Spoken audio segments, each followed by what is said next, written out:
What you are about to hear is not just a story.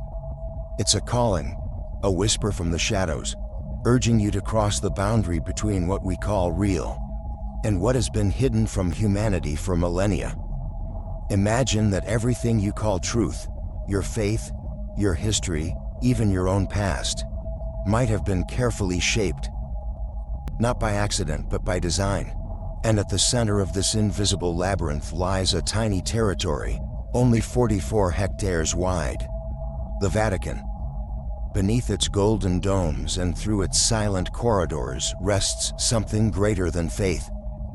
An empire of secrets, a vault that guards forbidden books, artifacts that defy reason, and documents capable of rewriting the very history of civilization.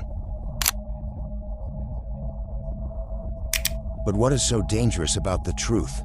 And why would someone with so much power need to hide it? Prepare yourself.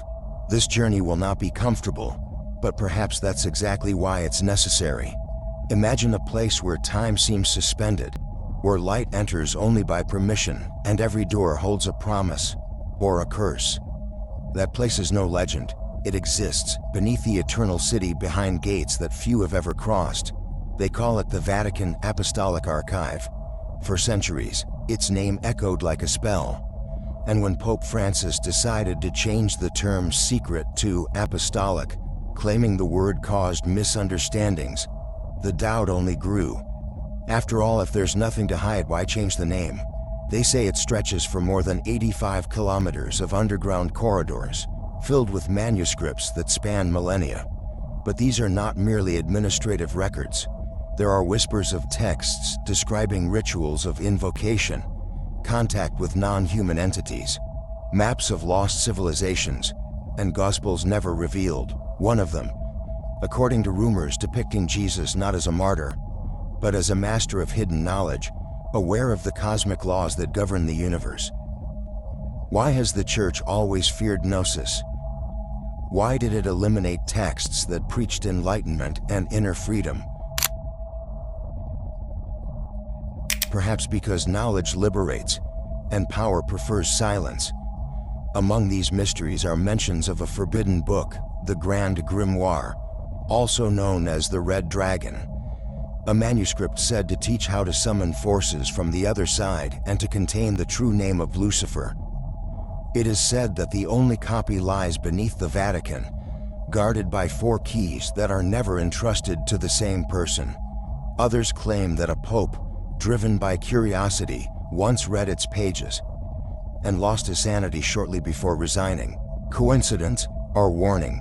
But perhaps the real secret does not lie in dusty pages or underground vaults.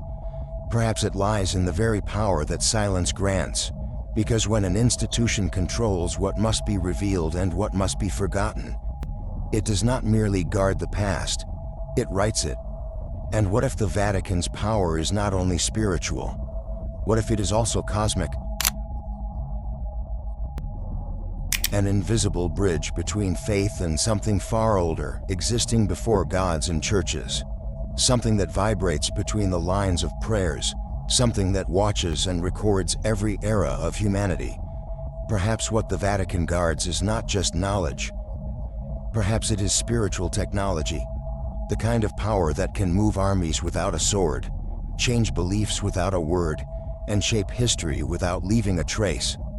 Because sometimes, true control lies not in what is revealed, but in what is chosen to remain silent.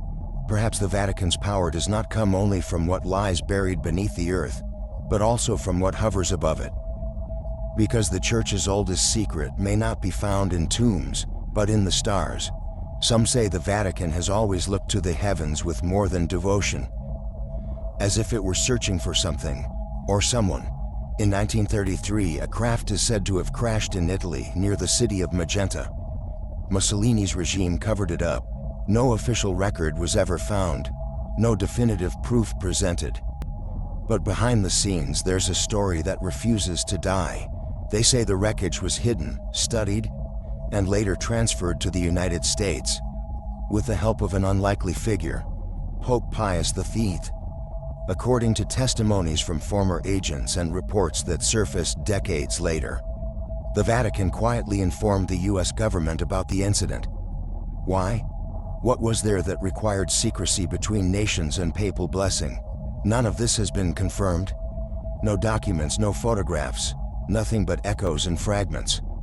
But sometimes the absence of proof is itself a sign that something is being hidden. And what if the Vatican truly knows we are not alone? Curiously, the Church has never been an enemy of science. On the contrary, it watches it closely. It maintains laboratories, universities, and one of the most advanced astronomical observatories on the planet, the Vatican Advanced Technology Telescope, in Arizona. And ironically, that telescope stands atop a mountain sacred to native tribes, Mount Graham, a place surrounded by legends of beings from the stars. Coincidence? Or disguised destiny? In 2009, Father Jose Gabriel Funes, then director of the observatory, declared that the existence of extraterrestrial life does not contradict Christian faith. He called them brothers of creation, a simple phrase but one heavy with ages of meaning. Because if the Church admits that possibility, even gently, it may be because it has already looked at the sky long enough to no longer doubt. There are reports of secret meetings, letters exchanged between popes and astronomers about lights that were not stars, about presences coming from beyond the visible. Others believe the Vatican's archives hold ancient testimonies describing winged beings, messengers from the heavens, entities that might be as physical as they are spiritual. And what if the term fallen angels is merely an ancient translation for something we didn't understand? What if the heaven described in Scripture is in truth outer space? And the chariots of fire, spaceships, the questions multiply like echoes in a cathedral, and the more one tries to silence them, the louder they seem to resound. But perhaps the Vatican's greatest secret lies not in the stars, but in time. In the 1960s, a priest named Pellegrino Ornetti, exorcist, physicist, and musicologist, claimed to have participated in a secret experiment. He said the Church, in partnership with scientists, had developed a device capable of seeing the past. They called it the Chronovisor. Ornetti described the machine as a temporal window, a mirror reflecting ancient events still vibrating within the fabric of the universe. He believed that time left traces, invisible echoes, waves that never fully dissipated, and that the Chronovisor could capture them. With it, they were said to have witnessed the destruction of Sodom, Cicero's speeches, and even the crucifixion of Christ. A photograph was allegedly taken, showing Jesus in his final moment. It quietly circulated in newspapers and books of the time. And soon after, it vanished, just like Ornetti himself. The Vatican never confirmed nor denied it. It simply remained silent. And in the Vatican, silence is never empty. It is dense, deliberate. If the Chronovisor truly existed, it would represent absolute power, control over the narrative of time.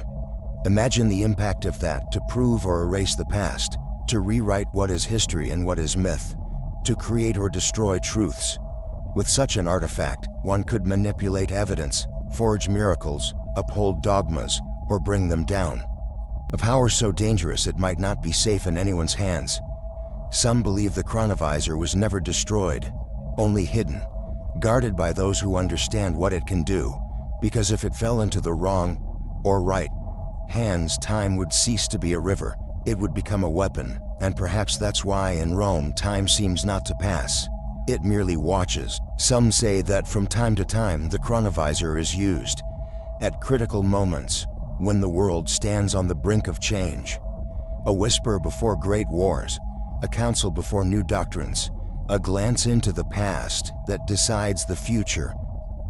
There are accounts of a small group within the Vatican, a silent order said to have access to this knowledge. They don't appear in official records, don't wear habits, don't celebrate Mass. They are known only as the Watchers of Time. In 1972, an employee of Vatican Radio claimed to have seen an image projected inside an underground chapel. an ancient scene, as if it were a living hologram. Days later he disappeared. His name was never mentioned again. In the 1980s, an archaeologist reported being summoned to examine a metallic object, out of time, found in the foundations of a ruined church. When he asked about its origin, he received a single answer: "It doesn't belong to this century, nor to this world." And in 1999, one of the Swiss guards reportedly confided to a journalist that, "There's a clock that doesn't mark the hours, it creates them." No proof, only fragments. But fragments are what remain when history is rewritten. Time, perhaps, is the Vatican's greatest secret. A shattered mirror, where each reflection shows a different version of the truth. And somewhere between faith and physics, there may exist a point where all things meet: the invisible, the divine, and the impossible. The truth is that the Vatican does not only guard words and scrolls, it guards matter, objects that seem to breathe their own silence, as if they contain fragments of something that no longer belongs to this world. Bones, fragments of wood, fabrics, sacred dust, relics venerated for centuries, protected by layers of secrecy, faith, and fear. For many, they are merely tokens of devotion, but some claim that when you approach them, the air changes. The atmosphere becomes dense, as if the space around were something else, another time. Some scientists invited to study them said their instruments simply stopped working. Others swear they heard sounds, a deep murmur, almost a vibration, coming from within the crystal display cases. Among the most famous are the relics of St. Peter, believed to rest beneath the basilica. In 2013, Pope Francis displayed them before the world. The public saw, but no one touched. No independent examination was authorized. Why? What lies there that must remain untouched? During excavations, archaeologists discovered a city of the dead, a Roman necropolis from the 1st century, where Christian crosses share space with symbols of pagan gods, as if the foundation of faith had been built upon much older temples. And perhaps it was. Some unpublished reports describe inscriptions in languages belonging to no known civilization. In one of them, carved into volcanic stone, it reads, "The sun does not die. It only changes its name." A phrase that seems to echo the very transition between solar worship and the birth of Christianity. In the deepest galleries, there are rumors of an unregistered vault where a set of objects known only as the Three Keys rests.